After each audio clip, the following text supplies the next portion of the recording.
Well, I'm going to tell you a story that's kind of crazy. It's actually a crazy story. Again, we just did pigs falling in the lake. I mean, that's got to have been the craziest story so far. But we're going to go ahead and try to up it right here. We're in chapter 8, verse 40. And what we're going to do is read 3 verses, 40 through 42. Then we're going to jump to 49 through 56 because that's how Luke tells it. He tells a story, then he goes back to the story. I mean, it's like that's how he does it. So we're going to tell the whole story of this one person, okay? So chapter 40 of verse 8. And as Jesus returned, the people welcomed him, for they had all been waiting for him. There came a man named Jairus, and he was an official of the synagogue. And he fell at Jesus' feet and began to implore him to come to his house. For he had an only daughter, about 12 years old, and she was dying. But as he went, the crowds were pressing against him. And a woman who had a hemorrhage for 12 years and could not be healed by anyone. Oh, I'm sorry, I jumped. Now we jump. I'm sorry. 49. And while he was still speaking, someone came from the house of the synagogue official saying, "Your daughter has died. Do not trouble the teacher anymore." But when Jesus heard this, he answered them, "Do not be afraid any longer. Only believe and she will be made well." And when he came to the house, he did not allow anyone to enter with him except Peter, John, and James, and the girl's father and mother. Now they were all weeping and lamenting for her, but he said, "Stop weeping, for she has not died, but is asleep." And they began laughing at him, knowing that she had died. And he, however, took her by the hand and called, saying, "Child, arise." And her spirit returned, and she got up immediately, and he gave orders for something to be giving her to eat. Her parents were amazed, and he instructed them to tell no one what had happened. So,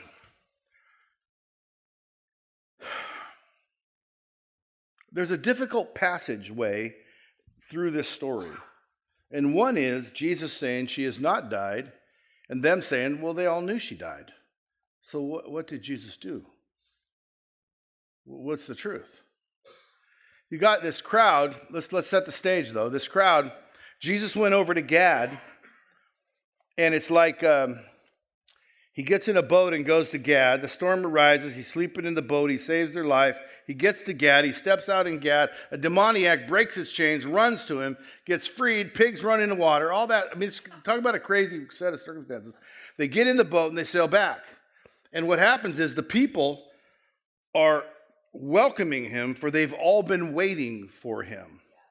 And in this crowd of people waiting for him, I first ask, are we waiting for Jesus?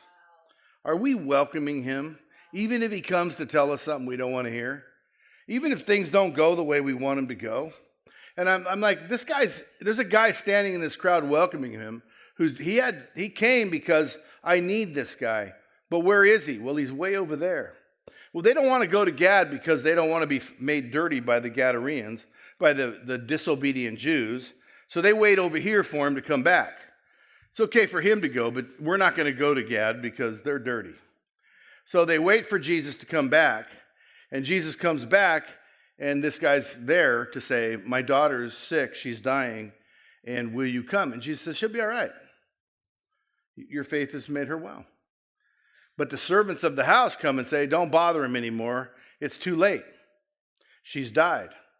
Well, about that time, you and me, and most of the people I know in Christianity, they say, okay, well, Jesus was wrong. She's not going to be okay. I personally don't have a physical man in my presence like Jesus the Christ of Nazareth, who's looking at me saying, "No, she's okay." I have to go with a spirit voice and a feeling in the spirit and a knowledge in the spirit. And I've got to go with how much I trust my ability to hear the spirit. She's going to be all right. And someone comes and says she died, I don't say, well, she can't, because I know the Spirit told me she's all right. No, that's not what happened. Jesus looks at her and said, "She has not died, she's asleep." And the crowd, what's weird is he only took 5 people in the room with him. But they all heard him outside, and they're laughing at him. So they're listening through the windows, they're listening around the corners.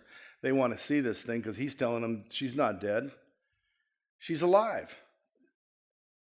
Now, there's 2 ways to look at this. One is he's telling her based on what he knows is going to happen. But that's not what he said. The wording is very clear. She has not died, but she's asleep. So I want to know what the heck's going on. Is Jesus really lying? Is that even possible that Jesus can lie? Because I know I've read that verse that says, I am not a man that I should lie, nor the son of man that I should change my mind. So where do we go from here? He just told those people she's not dead. Well, I was studying about tombs in Palestine at the time, in Jerusalem at the time. And when they've excavated tombs over this period of time, they found that many people weren't dead. They were put in those tombs alive.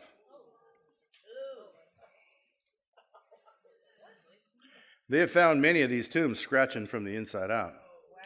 The people are no longer on their deathbed nor wrapped in their death clothes. They died of asphyxiation or starvation or renal failure from thirst.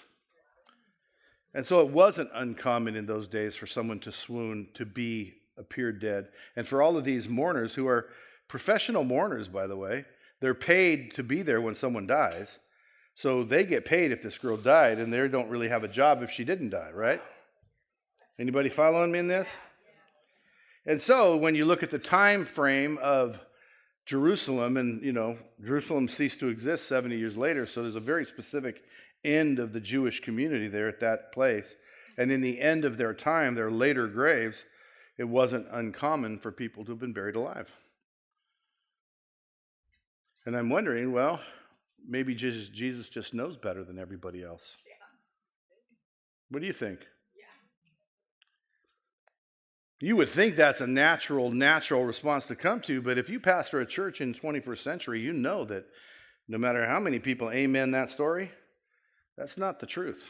We don't think Jesus knows better. When I read this story, I think, man, did he lie? When I go and look at historical fact, I think about what's going on here. You got professional mourners who are the ones who declare people dead, and they didn't really have a very good track record for the season of time in life. Then you got Jesus who walks in and says, she's not dead, she's asleep. Wake up, child. And she wakes up. And you got this phenomenal miracle where he wakes her up. I mean, even if she just swooned and she really was just close to death, he still healed her. That's right. And she got up. And he presented her back to her parents. This phenomenal miracle, but I kind of want to dig deeper about what we believe. Does Jesus really know better? Like when he says, what does it profit a man that he give up his whole life, gain his soul? Lay down his life for his neighbor is what love is, the greatest love looks like. I mean, lay down your life. It doesn't mean just, be inconvenienced. When he says that, be holy as I am holy, you think he knows better? You think it matters? You got 21st Christianity telling us that 21st century Christianity telling us that, it's under the blood. It's all forgiven. Doesn't matter what you do. And Jesus is telling you got to be holy. Be perfect as your heavenly Father is perfect. It's like, you think Jesus knows better? Because I go to prepare a place for me. My Father and I will make our home in you. No longer dwells in temples made by hands. You think he knows better? Did you know that in the Christian church in America, sorry for all you that aren't in America, I don't know your statistics, but as many girls get pregnant actually way more girls get pregnant outside of marriage in Christianity because they're not planning anything so they don't use birth control. Way more girls are getting pregnant because there's way more sex going on in the young people in the church than outside the church. Did you know that? Did you know there's way more sexual sin and sexual violence within the church than there is outside the church? Because it's the forbidden fruit and we want to look like we don't do it, so then we're doing it in secret. That's when it gets out of hand. You think Jesus knows better? He says your secrets will be told, shouted from the rooftops. Everything will be exposed. He must not. I mean, we still have people going to church for year after year after year, living unmarried together in a sexual relationship? You think he knows better? Paul the Apostle, the most educated disciple in the Bible, is telling you what he meant by all this, because he's interpreting the law and the prophets, and the apostles are mostly uneducated men just trying to get straight with what he's doing. Then the 13th apostle, or even more than that, the first second generation apostle, really, that didn't walk with Jesus, he's the most educated one trying to explain how the old covenant spoke of all these things and what he really means by all this and how it's going to be at the end. And he says, you got to figure this out. If you practice drunkenness, if you have this out of control temper, what he's saying is you'll never see the kingdom of heaven. If you practice this sexual immorality, you'll never see the kingdom of heaven. You think Jesus knows better? I got people that have been perverted. I know people perverted. I've known them 20, sometimes 30 years, been living in perversion. And I've never once talked to them because they know who I am. Their first words out of their mouth are trying to tell me who they are in Jesus. And I don't know what to say to them, but you can't possibly know Jesus and live. You might know something else. You might have a name Jesus that you apply to some other lifestyle, but you don't know Jesus because he says something completely different. And I mean, we on Sunday mornings, we divide this thing up and we lay it out and spell it out, and we are shocked. When he says turn the other cheek, anyone who would come after me must deny themselves. Well, do we really deny ourselves? You think he knows better? You got to pick up your cross and follow me? I mean, I got some things, that are hard to carry. But have you ever just considered the cross for a minute? You got to pick up your cross and follow me. What do you think? He knows or you know? Who's right, you or him? Me or him? Who's right? So, she has not died. Liar! Who do you think's right? The mourners saying she died? She died. He said she's not dead. Who do you think's right? Him or them? Who do you believe?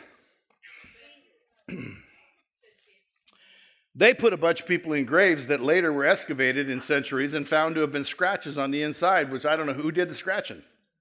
If they were all dead and those people were right, who did all the scratching?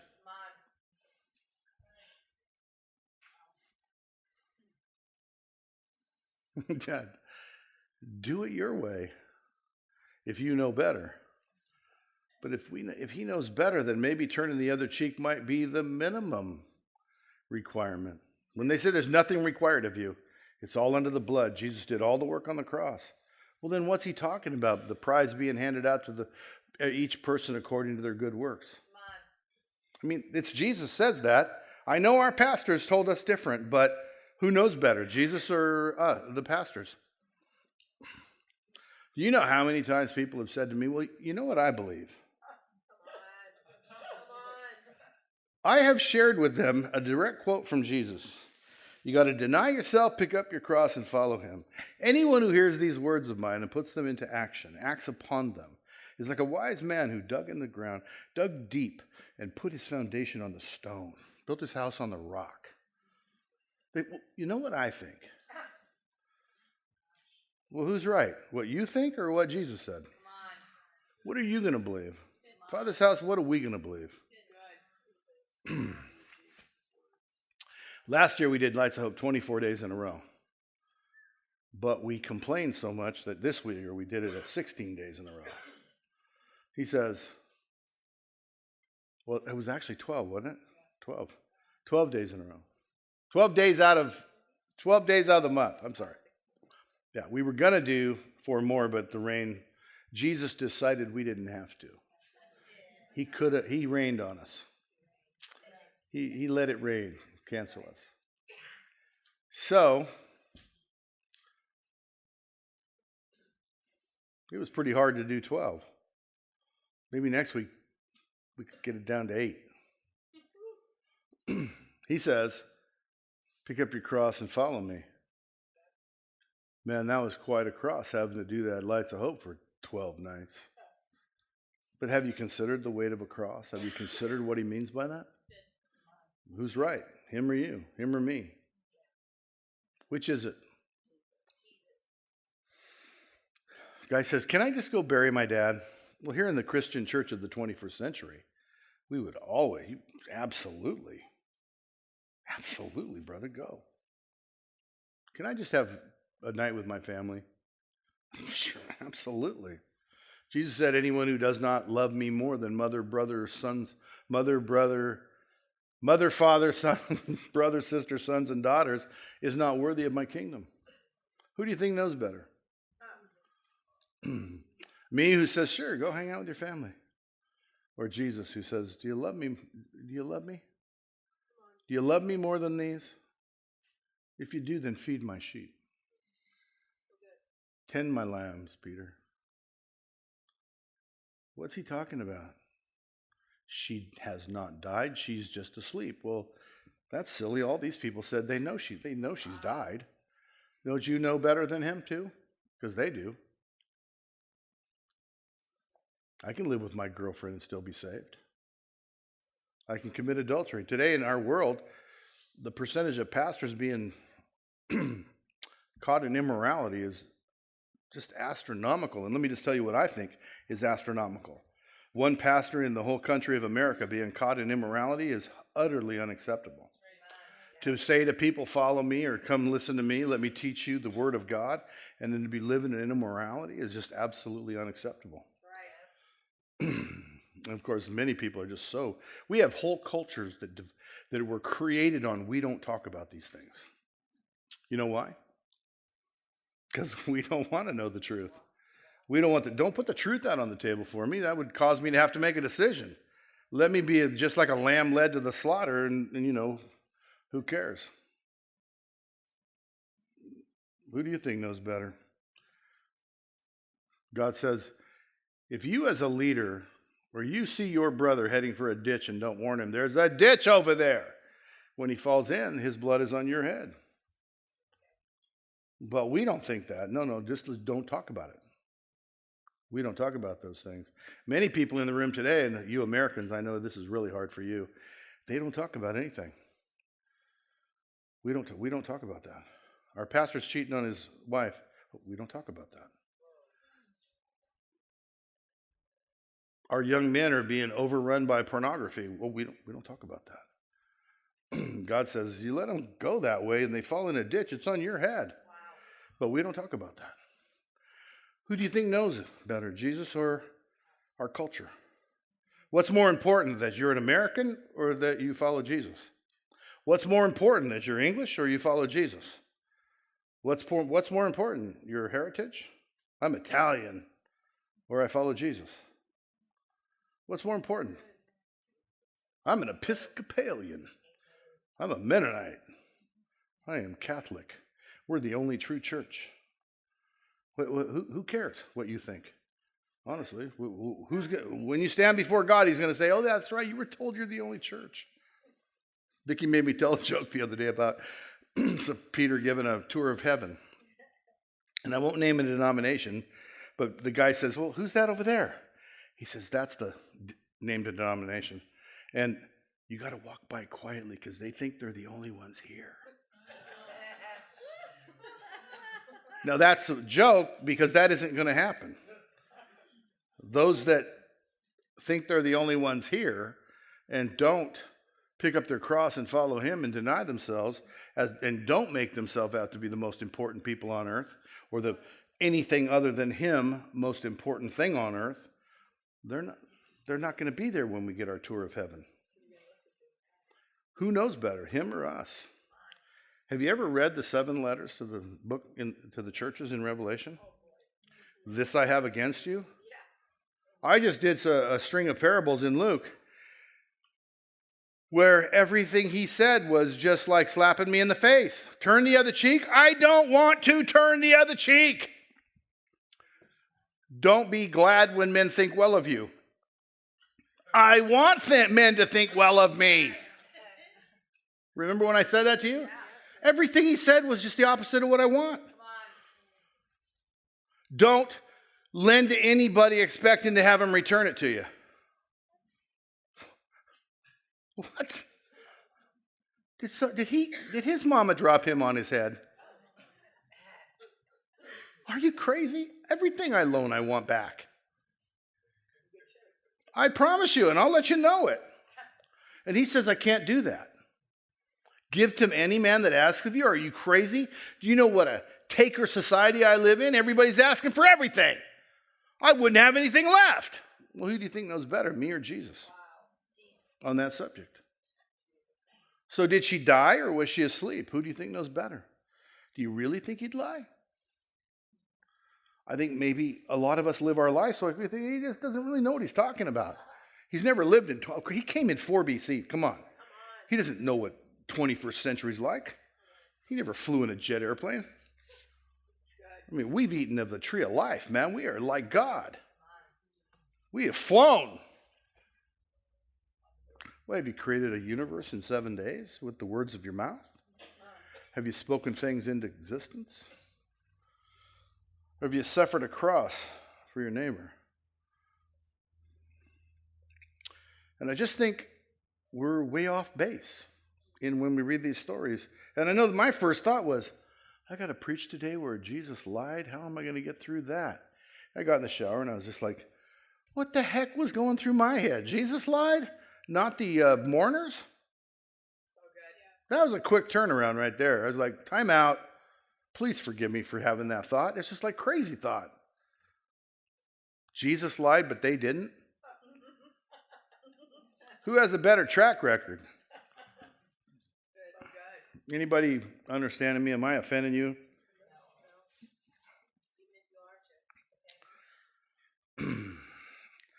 I love at the end. I love the fact that the people were waiting for him. Just like we are. We're waiting for him. But did we believe him when he said she didn't die? Did we believe him when he said, I go to prepare a place for you? If it were not true, I wouldn't have told you. I don't lie. Place your burdens on me. My yoke is easy. My burden is light. You'll find rest for your soul. Did we believe him or did we just continue to carry him? We just pack it on our own back and just take off down the road. I know he said that, but I'll go ahead and do it myself. I can figure this out. I know what he called me to, but gosh, I just want something better. Maybe a different plan. Kind of like those Gadareans and those Reubenites and those Manassites who were told this is the promised land and said, you know, this kind of looks better over here. If you weren't here last week, then it was when 3 tribes of Israel decided they wanted different ground than the promised land. And that's why they are the Gadareans today in this story. It's where Jesus went to save the demoniac. Maybe they just had a better plan than God. Maybe I walk on eggshells sometimes not wanting to offend because I want another day to be able to tell you the truth. But the truth is some of you just think you can know better than God. He says, why do you worry about what you'll eat and what you'll drink and what you'll wear and where you'll live? Why don't you just trust him? Don't you know your Father will take care of you? No, my savings account has to take care of me. My insurance, I have to have that insurance. And we have whole nations. It's this crazy testimony of when their kids come to America. If you get sick, they'll let you die. Why do you worry about that? Is it you're trusting in a health insurance and a medical system? When he says you should trust in him, don't you think he's lying?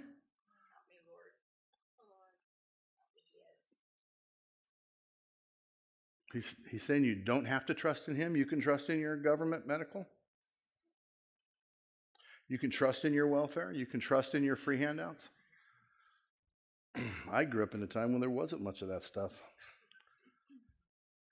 So I wasn't put to sleep by it. But today's people are they just depend on it. The whole world depends on it. I can't come to your country. Why? Because you don't have medical. God told you, 26 young people told me, God told them to come to Orville and did not come. Because well-meaning Christian adults, usually parents, told them, but if you get hurt, they'll let you die. That's honest to goodness. 26. 26. And people who loved them told them, Jesus doesn't know better. I'm telling you, you need to have a job with benefits. You need to continue your education. You do these things. But Jesus told me to go. But if you get sick, you won't be covered. You see what I'm saying? She's not dead. She's only swooned. She's only fallen asleep. What does he know? I mean, come on. You can't live without sex. You've got to go out and eat, drink, and be merry and sleep with everyone you can. Make love, not war. If you can't be with the one you love, just go ahead and love the one you're with. Crosby, Stills, Nash, and Young said that. I mean, what does Jesus know put up against Crosby, Stills, Nash, and Young? The troubadours of our time. No. Wake up, child. Wake up. Arise. Arise to a life of faith. Arise to a life of trust. Let us go together to the mountain of the Lord. Let us go further up and farther in. And what I don't trust, some COVID comes around and I'm going to go scurry under a rock and hide from it? Not I. My days are numbered by him. My life is in him. I will live or die by his will, not their will, not some disease. He's the Lord of my life. And if he slays me, yet will I love him. Though I walk through the valley of the shadow of death, he will be with me. I do not believe he promises to get me out of every valley of shadow. I believe he promises to be with me in every valley of shadow. David said, if I make my bed in hell, if I make my bed in hell, you're with me. That's all he does, stays with you, in my opinion. And then, my experience is that he comforts me, that he helps me, and he tells me, get up, go and sin no more. Your faith has made you well. Get up, go and sin no more. You ready to sin no more with me? Ready to lay your life down, be on the front lines? Trust the Lord for your money, for your time, for your energy, for who takes care of you, what you'll eat, what you'll wear, where you'll live, what you'll drink. That's right. Is your brother's life and death on your hands? Are you your brother's keeper, your sister's keeper? Well, I am. I am responsible. I can't decide what you believe, but I can sure decide what you hear. All you got to do to quit hearing me is quit coming through those doors. But if you come through those doors, I promise you, I'm going to read these words of Jesus to you. I'm going to let him tell me what to say to you. And then you'll have to decide, does he really know who lives and dies? Does he really know this? That knowing the hairs of your head, I mean, is that true? Many sparrows, come on. In my life, I have been worth many sparrows, but other times I wasn't worth a sparrow or two, maybe at the most. Can I really believe him in that? Come on. I'm here to tell you, yeah, absolutely. You can believe him in that. You step on someone's toe and they go, ow, and you say, oh, pardon me. They say, no, I will not pardon you. Stepping on my toe gets you a punch in the mouth. And Jesus steps up and says, okay, move aside, Steve. I'll pay his penalty for him. That's the Jesus that I met in 1975. That's the one. That's the Jesus I'm telling you about. That's the Jesus I read about in this gospel. He pays the penalty. He does not pardon. He pays the penalty. The sin gets paid for. the mistakes get covered. The debt gets paid. Amen? Thanks for watching the Father's House Orville YouTube channel, but don't stop there. We'd love you to subscribe to our channel so that you never miss a live service or a video. Help us spread the message of Jesus by sharing this video with your friends. You can also support the Father's House financially by clicking the Give button. Thanks again for watching today, and we hope to see you again soon.